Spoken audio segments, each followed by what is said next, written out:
Hello, everybody. So we're at our second webinar for the academic year of 2017-2018. So we have with us Elizaveta Friesem that will talk about reflection and anti-bias curriculum. So we're going to hear from Elizaveta, and then you're welcome to ask questions. And also you're going to have resources added in the bottom of this recording if you want to look at part of the curriculum and other videos. So, Elizaveta, take it away. All right, so I'm clicking on share screen, correct? Yes. Okay, just for starters, a couple of words about myself. My name is Elizaveta Friesem. I'm an affiliated faculty of the Media Education Lab, and my focus is media literacy and diversity, as well as anti-bias, empathy, and awareness. And today I'm going to talk about the importance of reflection in media literacy education. And wait a second. Okay, do you see the slides? You see the slides. All right, cool. If you are like me, you know about and love the acre model created by René Hobbs, the model of media literacy education that includes 5 stages: access, analyze, create, reflect, and act. So ideally, media literacy education should include these steps and culminate in social action, which is act. But in my experience, what often happens in the classroom is that these 3 elements are really emphasized: access, analyze, and evaluate and create. And that's in the best case scenario. Often not all of them, even not all of them, are emphasized at once. Sometimes we see access and create being emphasized, and then it's hardly media literacy education because teachers or professors usually want their students to learn how to use media tools and how to create media text professionally, so to become professional producers. Sometimes the focus is on analysis and evaluation, which is great. It's definitely very important for media literacy because this allows students to understand how media communication functions, to think about such things as media conglomeration and why violent media texts are popular and why they exist, and about stereotypes, and about a lot of important things. And sometimes these 3 elements are present, and this is great when teachers have time, professors have time to analyze text with students and to create media text with students. But what I have noticed is that these 2 stages are not necessarily really present in media literacy classrooms, and that's not teachers' fault because they are difficult to include, and sometimes they are more seen as more vague because everybody knows now how to analyze media texts. How you take an article and you pick it apart and think who created it and why they created it, and discuss language that is used and what emotions are activated. And creating media text is also great, but what does it mean reflect? How exactly do you reflect? Why is it important? And action is also tricky because you can talk in an abstract way that ideally you need to engage in social action, but really teachers with their tight schedules and professors, they don't really have time to go out with students and help them engage in social action as part of media literacy education.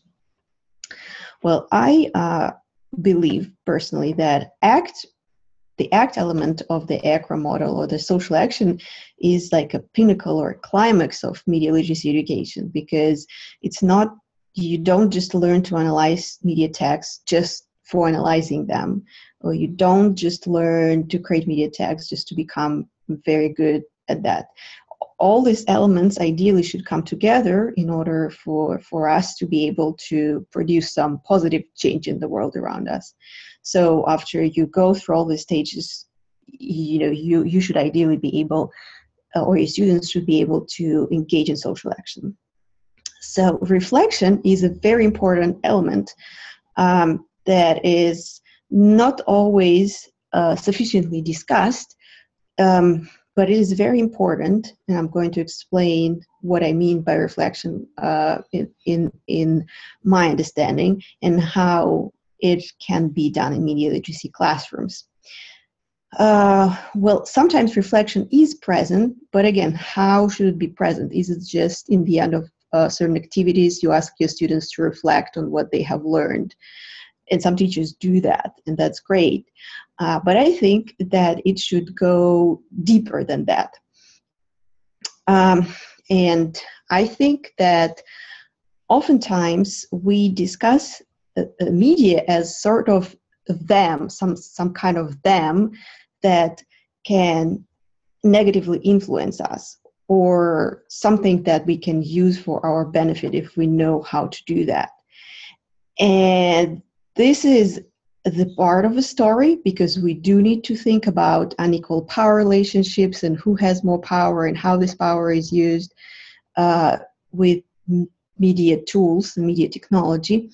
But what I think we should think about when we're talking about the media is how oftentimes, and especially in the participatory culture, media is not just some other people, them, but it's us communicating with each other through technology.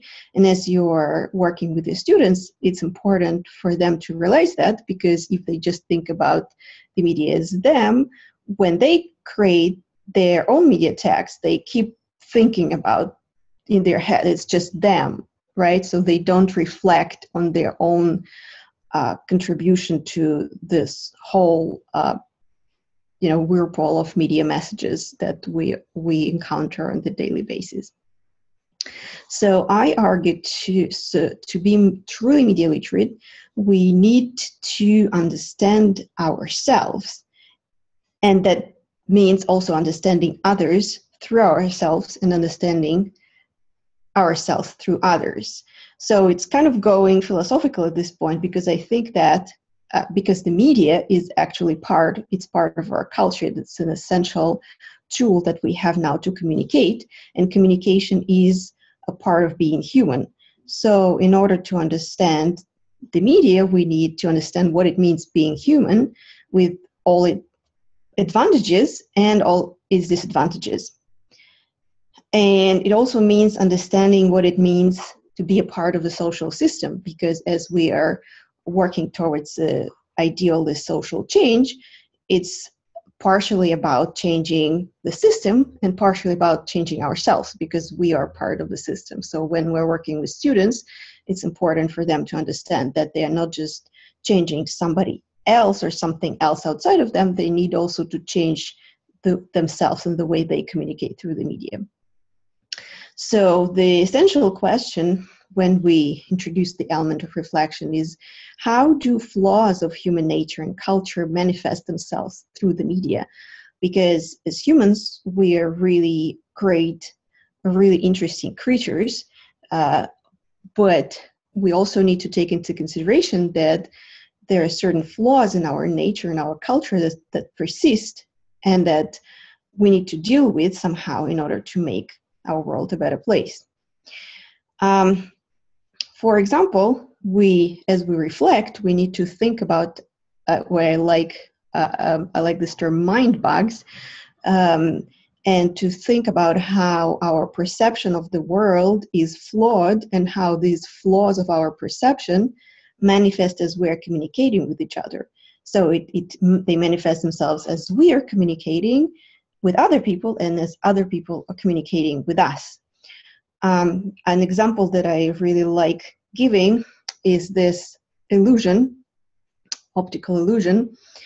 And I show this picture and I ask, look at squares A and B. Do they look like they're the same color or they're different color to you? And people who are not familiar with this illusion, they all say, clearly they are different. And A is darker than B. But the truth is that they are the same color. They are the same color. And you can find that out, you can check that if you Google Adelson's checkerboard illusion, and you can print that picture and cut those squares out, and somebody did this in this picture, and put them together. Literally, you see they're the same color, or you can do it on your computer. And this is just one example of how our perception of the world is flawed. And yes, it sounds like really far away from the media, like really philosophical, but it is connected to our conversation about the media, because it's about the way our perception is flawed, and then our perception manifests it, like these flaws manifest themselves through the way we communicate with each other. And this whole system of communication, the whole system of the media, is just makes those flaws more and more real.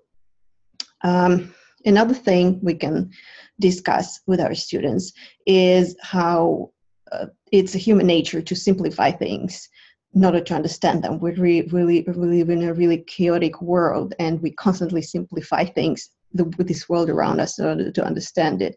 We categorize everything and we put it in neat little categories. And that's the nature of stereotypes. So media stereotypes, and here I gave an example of the famous redneck stereotypes from The Simpsons. We certainly should discuss how stereotypes are limiting and how things are much more complicated than that. But it would be just too simple to say it's the media that creates stereotypes, or it's the media that makes stereotypes exist. It's deeper than that, because it's something about our perception of the world as human beings, and it's really ingrained in our culture. It's much deeper than just the media.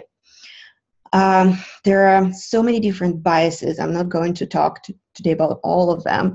For example, the famous confirmation bias, that we see what we want to see. And then when we talk about the fake news, and if we take this into consideration, that can really make this conversation deeper, because it's not just about, there's this other side, and that other side creates fake news, and people on that other side believe those you guys on their side, and there's just constant misinformation, and we on our side, we know the truth. So it's more complicated than that, because it's everybody has confirmation bias. And so if we just look at this in terms of sides, and this just creates deeper polarization, and those sides that people who position themselves on different sides can never talk, and they never can solve really the problem. And unfortunately, it's true that in the media, some voices are amplified and others are silenced. This has been discussed times and times again, and it has been researched in many papers and in many books. But again, where is it coming from? It comes from something, unfortunately, in the human nature that needs to be, deeper researched and understood. Why people fight for power? Why is there power imbalances? And if you go to kindergarten, you see kids already at that stage. These little kids, they are already, struggling for who is stronger. Nobody taught them. There is something there. So it's not just, so if we just start by blaming the media, we are kind of losing all this dimension, and we're not having deeper discussion with our students about why mediated communication has all these flaws. And then there are many different ideas in our society that are dear to us, and even if we kind of know that they're there and we don't like that they're there, we're still influenced by them, because we feel good when we earn money, like a lot of money, and when we can buy cool things. And again, if you go to kindergarten already at that stage, kids will be like, that's mine, I'm not giving that to him or her. Why? Again, so it's deeper than just in the media. Like, you can say that, oh, it's just because somebody in the media likes creating images of wealth and showing how it's cool to be rich. But no, it's not just that. And here I put picture, one of the illustrations of the Beauty and the Beast, as to show how interesting it can be. These ideas can be really, you can see that we are, as human beings, we are reevaluating these ideas, and we want to challenge them, but kind of on the deeper level, we're still affected by them. For example, in the Beauty and the Beast, the beast is clearly not happy as he lives in this, he's really rich and lives in this huge castle. He's cursed, and he can become stay the monster forever. But still, the whole fairy tale takes place in this really beautiful, very huge, expensive castle, very beautiful settings. And who would enjoy the story if the fairy tale had turned the beast, this prince, into, I don't know, a homeless man living under the bridge? How much would that be entertaining for people to imagine themselves in, as this belle in the beautiful castle surrounded by gold and marble, even though the beast is so scary. And then in the end, mind you, the beast turns into the prince, but he doesn't say, I don't want to live in this castle, I hate this castle because I've been cursed in this castle. No, they stay in this castle, and they live they happily ever after in this rich castle. And the story of from rags to riches, they persist in our culture. Another idea is that we feel that beauty equals virtue, and there have been multiple studies showing that when a person is beautiful, or we think that a person is beautiful and attractive, we trust them more, we think that they are better. And again, from the Beauty and the Beast, you can think that, yes, there's this beast, and we kind of led to value the idea that maybe things lie deeper than just the beauty. But you kind of know from the starters that it's a beautiful prince as a beast, right? And that probably that he will turn into the prince in the end, if you know how Disney stories go. And in the end, he does turn into the prince. She doesn't marry a beast.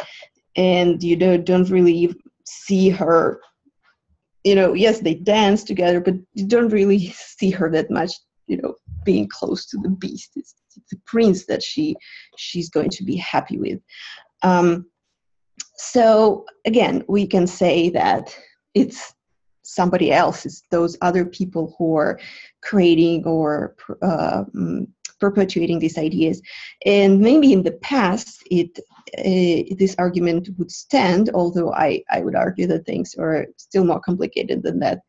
But now in the participatory culture, we all take part in recreating these ideas.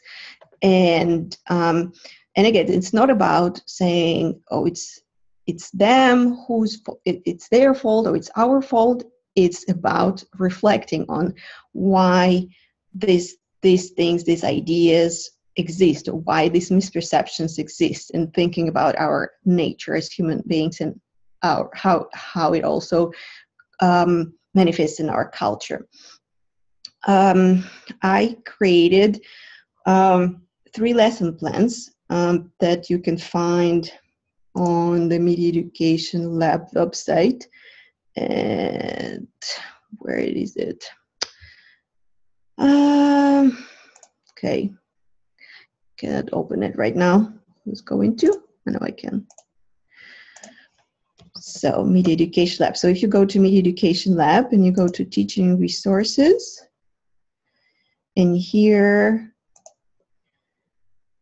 there are 3 lesson plans that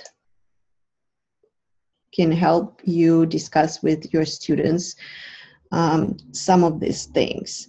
So, for example, the first lesson, you would use the checkerboard illusion and then move from discussing our perception and flaws of our perception to how these flaws influence the way we communicate and the text, media text we produce, because they do influence this text.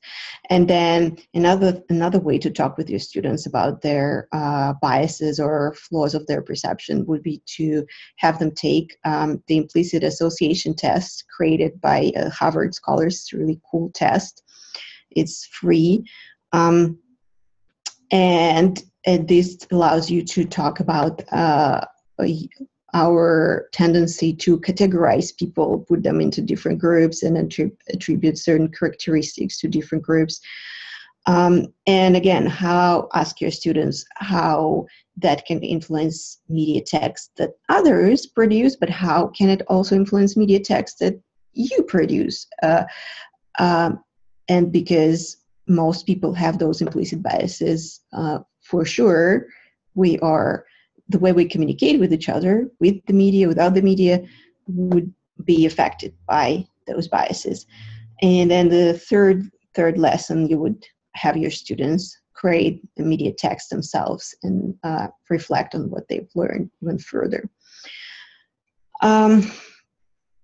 So just to wrap it up, because I'm almost done, is so why is reflection so important in media as part of media literacy education? And this is something that I'm still working on, so that's why I really look forward to the discussion now. And as I said, I think that social action should be the climax or the pinnacle of media literacy education. And I think that it can be possible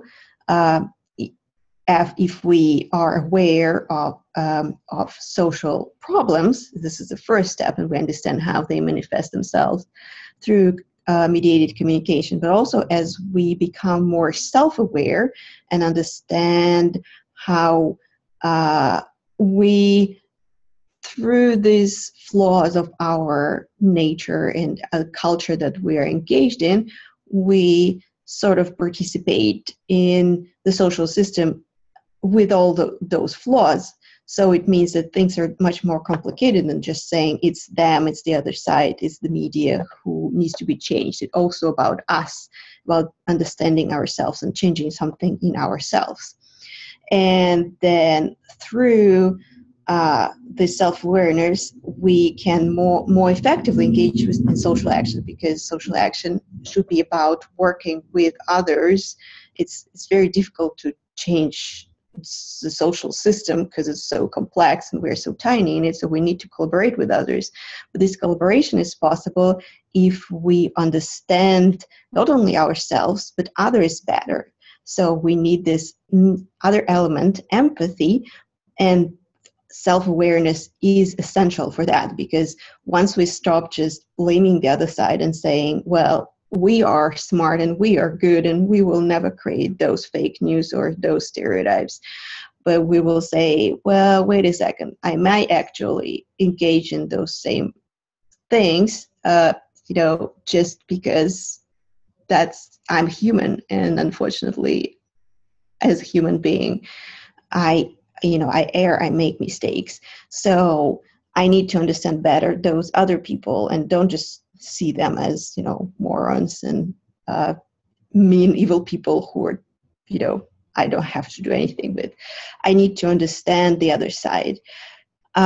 So ideally, that's why reflection is so important, because it helps us to understand others and to work with others effectively, and that eventually will lead to effective social action.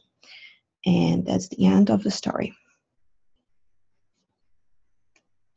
Okay, thank you so much. So any questions that we want to talk about, especially with the last slide of self-awareness, collaboration, and empathy?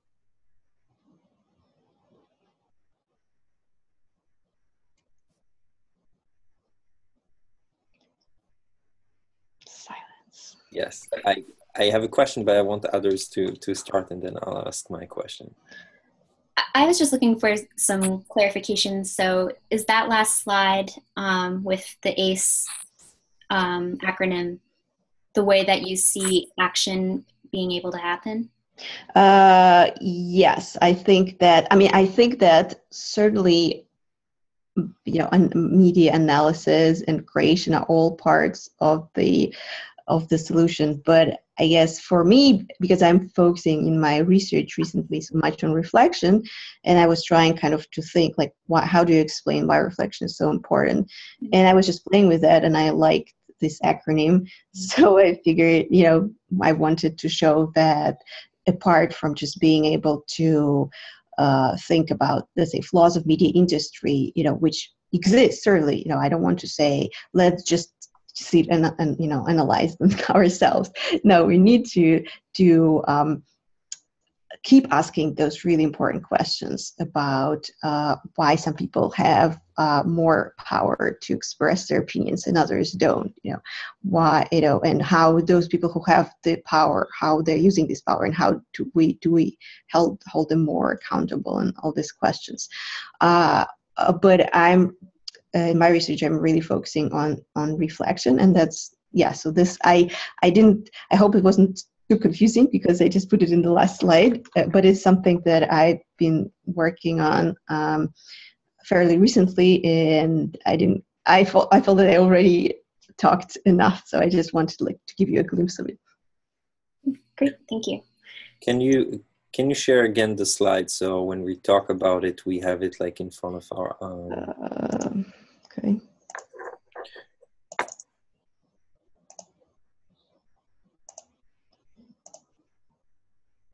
This is the slide. Yeah. So why awareness and self-awareness are together?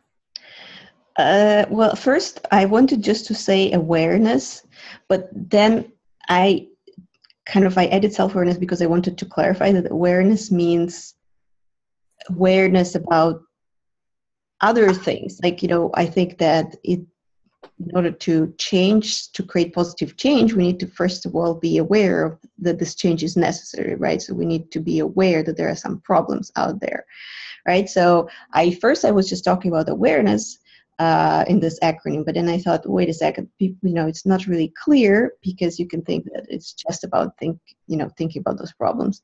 So I wanted to show that it's also about self-awareness. So eventually I decided to combine that. I guess that's the story, because it's all these different kinds, different aspects of awareness. So I guess as I'm working on the model, I would clarify that I guess awareness would include the media analysis and all that stuff. So, but on the other hand, it would also include self-awareness. So it's like a really thick kind of element, rich element of this model. So I have one more question, and then I'll give feedback. But so you decided to combine awareness and self-awareness, though they're two distinctive processes, but you did decide to divide collaboration and empathy, which have some overlapping and similar things.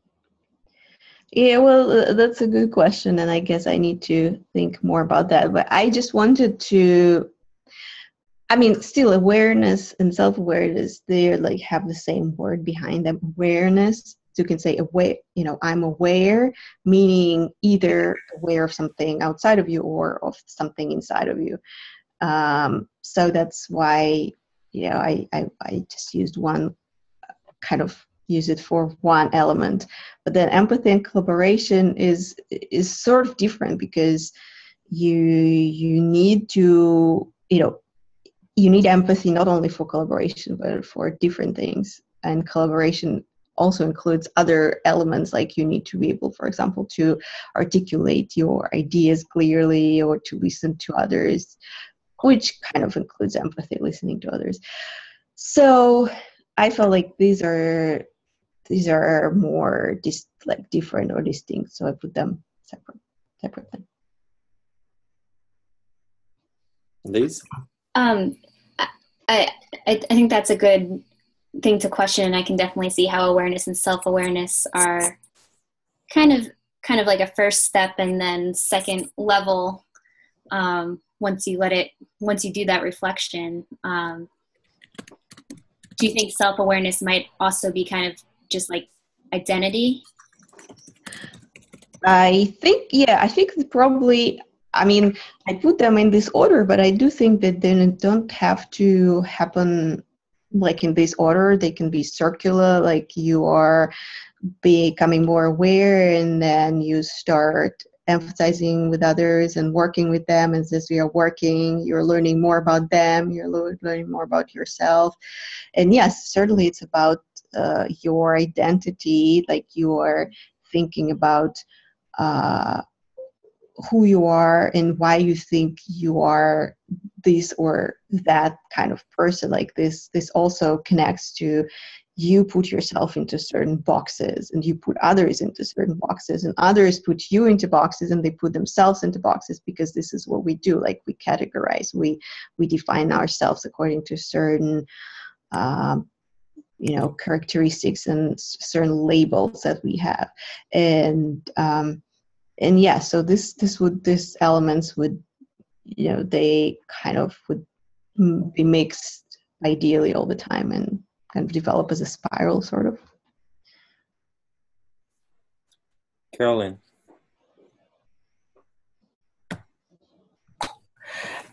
Hi, Elizaveta. I was thinking about awareness as being the primary concept within this first part of your acronym. And it seems to me that it has many dimensions, as you called it, a spiral. And so I think, and then Zoe had put in the chat about metacognition, which doesn't work as well as an acronym, but it is really the more sophisticated thing that we're all talking about here. So it seems to me that as you develop this curriculum and implement it in schools and pilot it, you're probably going to see different ways that awareness manifests itself. It can be that sense of self and a sense of new understanding, maybe even lending itself to an epiphany. But then it could also be just more generally a consciousness, understanding, kind of as a type of awareness. And mindfulness is clearly something that not only is very in right now, but also is quite merited in a generation that seems to be acculturated to be immediate gratification and to be identity focused rather than spiritually focused, for example. So all of these things could come into play as you develop awareness. I mean, it's a huge, huge topic, and you have so much to work with here. So Yeah. I think it's a fascinating beginning place. Cool, thanks. Zoe, so can you share a little bit more how it reminds you of metacognition? I was just thinking about, metacognition is think about how thinking happens. And I was just thinking about, and in relation to reflection and act, we encourage students not only being media consumers, but also being media creators. And in the making of media messages is being aware or being like self-aware, make a difference in the making of a media, delivering a media message, or kind of be, to kind of create like powerful media presentations. So that's kind of what I thought about. Okay. For me, I mean, it reminded me somewhat in different ways, and that's why I was asking about the awareness, self-awareness, and the empathy and collaboration. The model of Daniel Goleman with focus, that he's looking at those three elements of the inner, which is self-reflection, the other, which is empathy, and then the outer, which is system thinking. And so if I'm trying to see the similarities with your model, the inner will be the self-awareness, the other will be the empathy and collaboration, and then the outer will be the awareness. So that's why I look at it differently, but I'm so immersed into his focus model, and your model is more working with the work that you did and observation of media literacy classes, so that might work better in that sense. But I think it's a way to look at reflection and work from a different angle that might be. I like it. I think it's important that you're describing it from this different angle, because model is a model, so it's just one way to try to make sense of something, right? So we are kind of trying to make sense of similar things, and we're just using different tools or different terms to do it. And about what Zoe said, I agree that it's awareness and self-awareness leads to being more reflective media producers, and by the way, collaboration can also happen as we're producing media messages, right?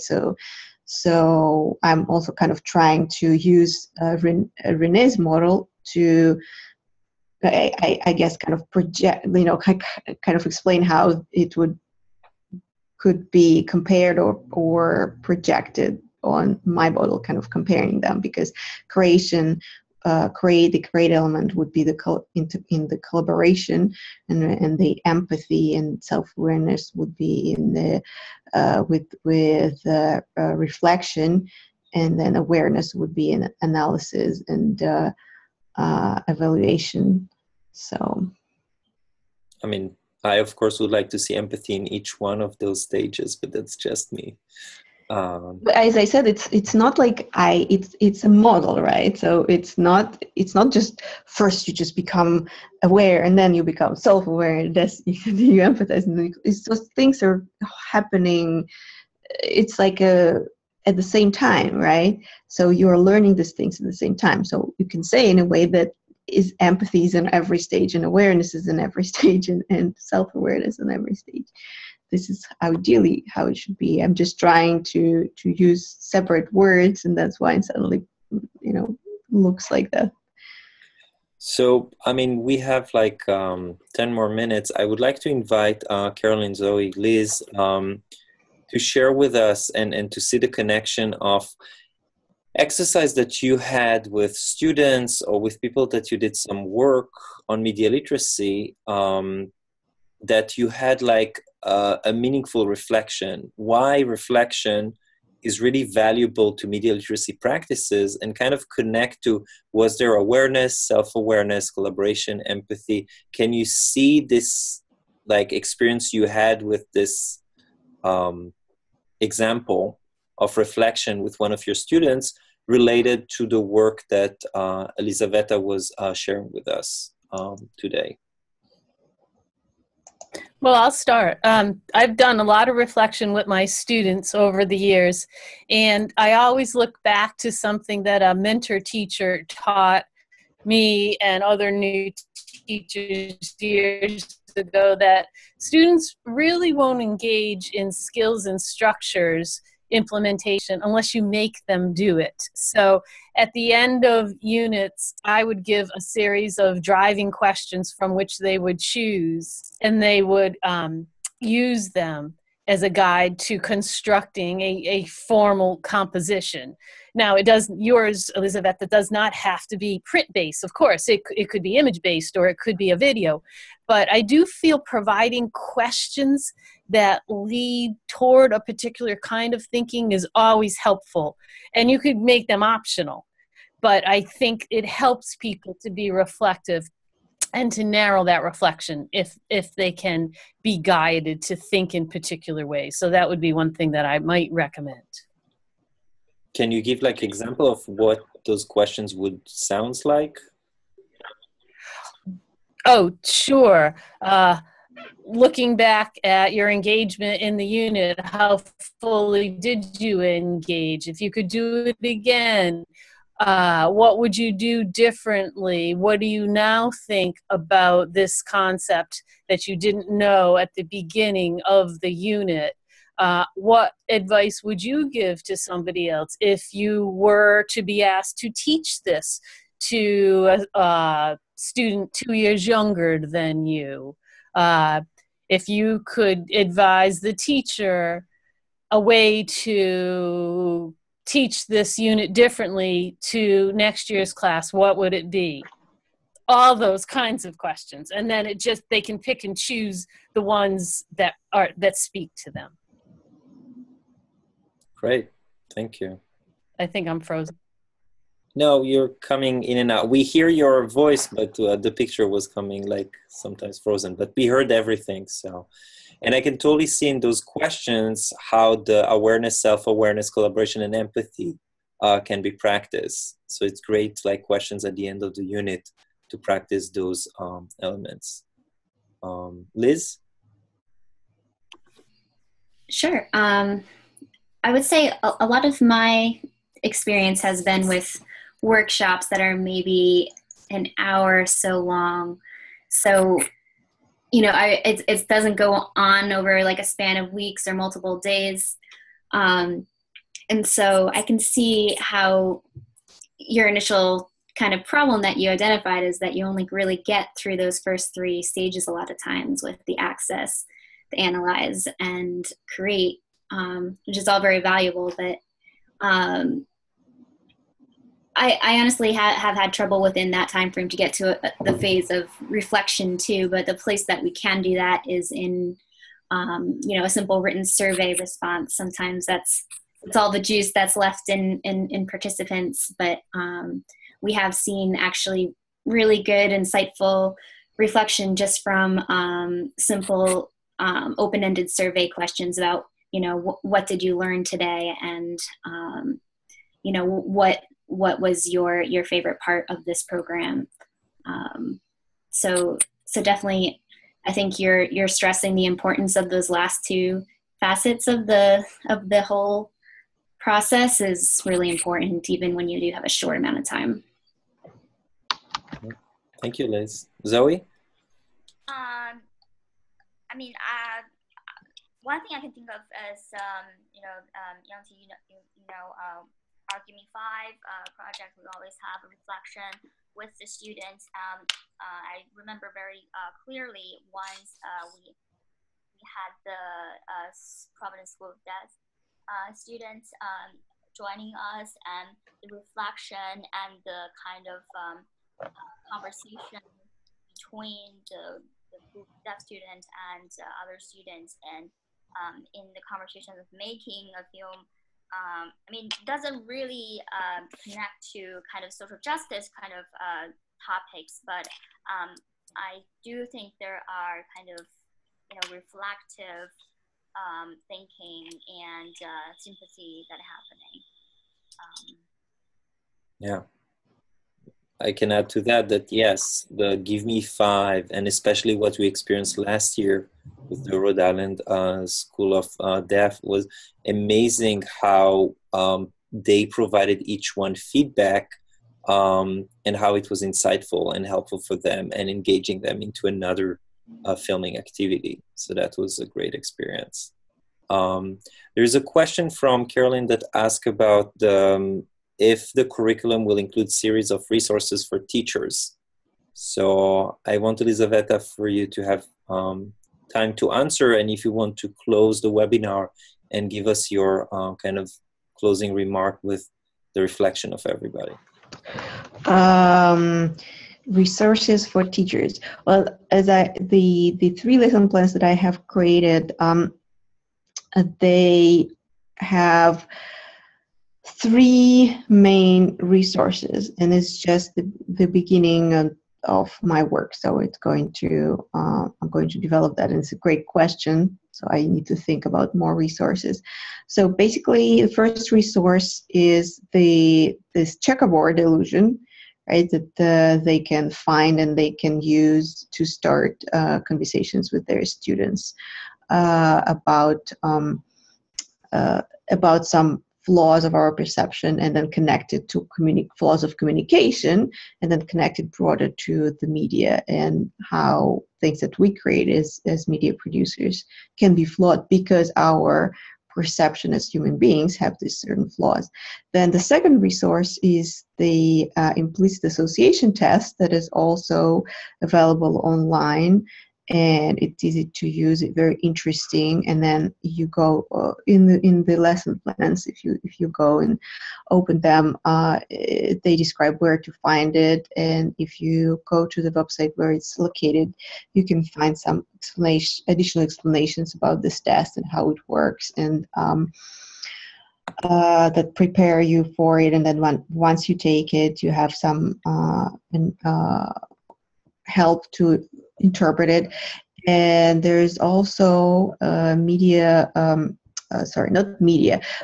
a book that was written by the two Harvard scholars who had created the test. And it's really interesting because the book is very it targets broad audience. So the students, I think, high school students should be able to read it. It's not too academic, and it's quite engaging. It's called Blind Spot: Hidden Biases of Good People. Blind Spot, and it's just really cool because it explains even in further detail their thinking, behind this test, and what things it reveals about our perceptions of people.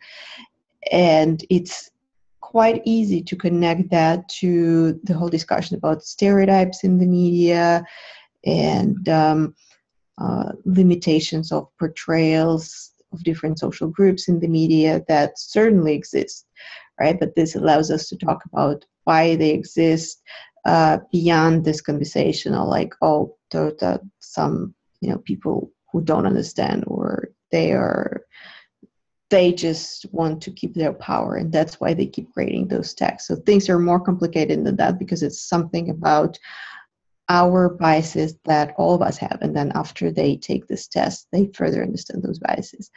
So these are three resources that are all connected with each other, but I will think about more.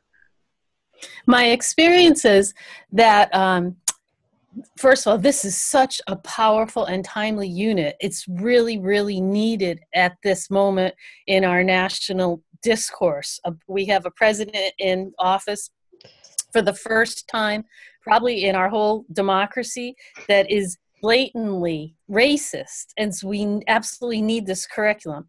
I also know that I'm thinking specifically of K-12 teachers are so overworked that anything that you can digest in a bulleted list or an outline form or an abstract that then they could link through and read the whole thing would be so valuable for these teachers. For example, I love the checkerboard, but I think teachers need a tangential preparation to implement it, because then otherwise it's almost like an e-learning module for the students right now. I'm not sure you need a teacher the way it's set up yet. It's almost like students could use this themselves.